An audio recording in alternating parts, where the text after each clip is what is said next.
On behalf of the Andover Historical Society, I welcome you to the Tucker Mountain Schoolhouse. As late as the 1700s, in the late 1700s, early 1800s, and through mid-1800s, Tucker Mountain Road was a farming community consisting of about 6 or 7 farms. And the cellar holes are scattered throughout on both sides of this road. William Tucker, who was one of the first settlers, his farm stood just across the road, and I believe it burned around 1903. William Tucker had a small orchard here where the school stands. He donated this property to build the school in 1837 and hired his brother Benjamin to build it, a post and beam. I want to show you a few things on the outside before we go in. This stone here was put here to protect the school building from logs that were being harvested on the mountain, and when the oxen would pull them around the corner of this road, that granite post was put there to protect the school. It's built on a stone foundation, as I said, with pines from the mountain here. When the superintendent would come to observe the school, he would attach his horse here when he was visiting. Now, on the door, there's remnants of tack marks that show how the school district, number 9, would post their school district warrant article each year.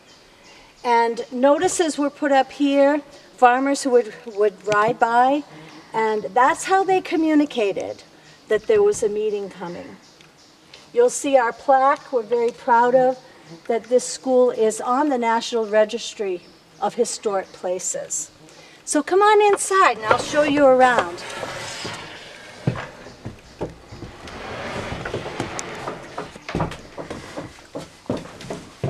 So as you enter the school, this is the shed part of the school where they would store the wood, and students could hang their coats and their lunch buckets out here. And you can see, if you look closely here, how this building was pegged with square pegs. Beautiful, beautiful craftsmanship. So all these wide, thick pine boards were pegged. They call them trunnels. And there's evidence on the floor here of actually hatching, splitting wood. The hatchet marks can be seen all over this area of the floor.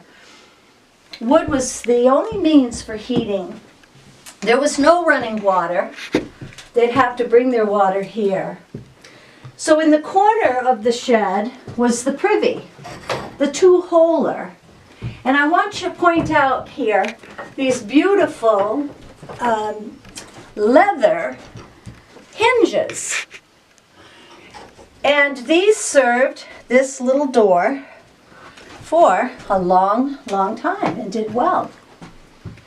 So the privy was a two-holer, not because people sit side by side, but a small for a child and a large for an adult.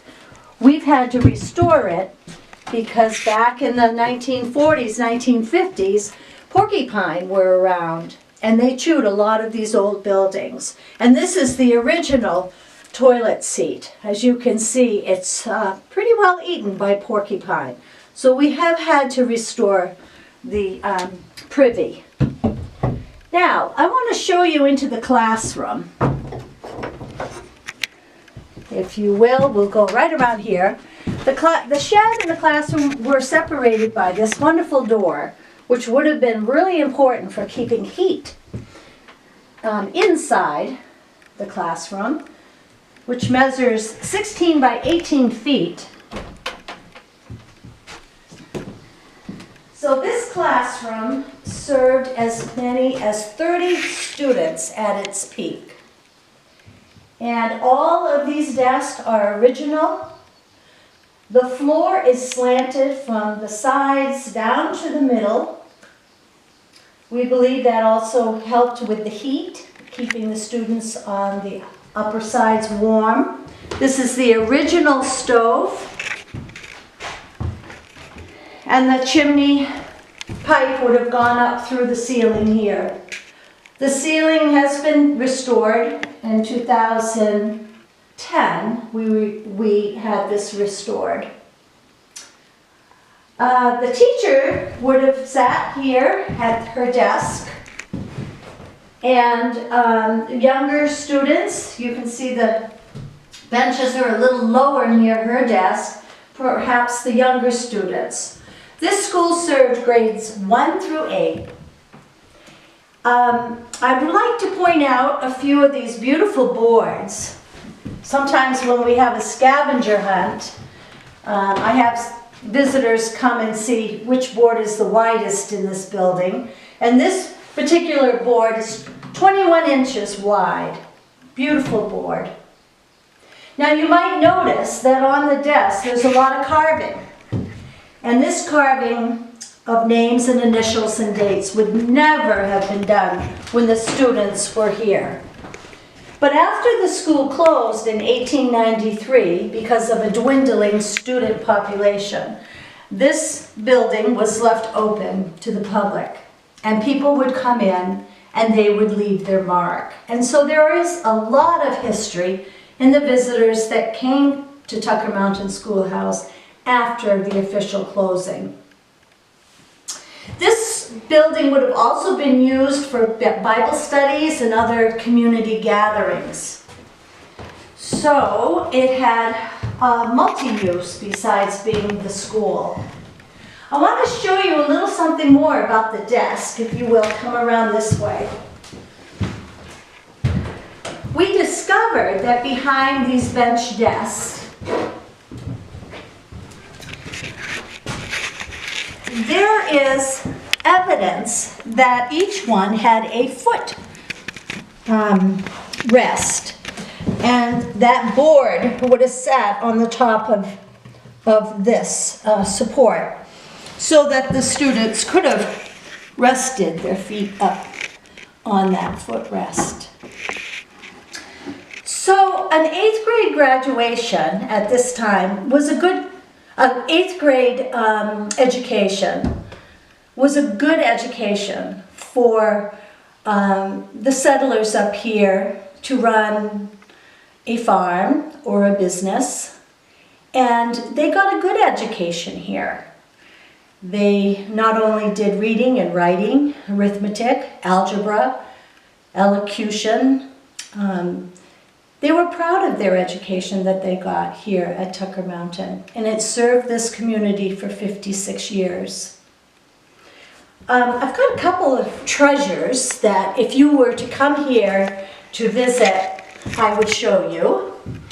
The Historical Society is very, very proud to have in its possession the original record book that was kept of the school, and the first meetings to vote to have a building built are recorded in this little book with the original handwriting of the settlers that lived here. The Greeley's farm is still standing down Peters Road. And there's Benjamin Lawrence, the builder of the school, and Benjamin Tucker and William Tucker, the brothers that helped to build and donated the land here. So this is a beautiful, beautiful document that we have in our possession, and it records their annual meetings and what the cost to run the school was. And just to make it a little easier to see, because of this incredible handwriting done in pen and ink, with probably a pen very similar to this one, we have transcribed the book into print. And let's take a look here. In 1866, Nellie Edmonds was the teacher, and she taught for 10 weeks and got paid $15.54. Now that averages out to about 30 cents a day. Now the teacher's room and board would have been paid out to one of the farmers. She would live with one of the farms, and that farmer would get $2 a week to house the teacher. And generally, wood was the only other material or supply needed to run the school. A half a cord of wood for 75 cents in 1866. So between the room and board of the teacher, the cost of firewood, and the salary of the teacher, 10 weeks would cost the district under $40. Now in our book, on occasion, we'll see evidence that they bought a broom or a ladle. But nowhere in this book were they purchasing paper or books. So I believe the teacher would have to supply books for them to learn. Students used slates and chalk. And I want to point out that this room has the original blackboard, which is basically made from lamp black and oil. And all it is paint on the wide pine boards. And as far as we know, this is the original blackboard. And it goes around all of the walls in this classroom. Pretty special here. I also want to point out that we have a wonderful collection of artifacts that have to do with early education at this time. Many of the things donated to the school were donated from descendants of students during this time. And we're very fortunate to have school projects and copybooks that you can see if you come, as well as a collection of primer school books and whatnot. But up here on the wall, we keep the list of teachers from 1860 until the closing in 1893, the list of teachers and how many weeks their term was. Sometimes it was 8 weeks, sometimes 10, 11, 12, and how many students they had. So in here, in this span of time, 8 students, 10 students, 11 students. But we've been told that at its peak, this classroom could have had as many as 30 students. Imagine 30 students, grades 1 through 8, clustered in this classroom with one teacher who often would be a very young woman. And she had to manage the class and teach to all levels. They did a really good job. So, if you were to come to Tucker Mountain School and visit, this is what you would see. I hope you have enjoyed our virtual tour. And please come back when we are open, generally on the second Sunday of each month, June through October. Or you can contact the Andover Historical Society and we'll make a special appointment for you to come. So thank you.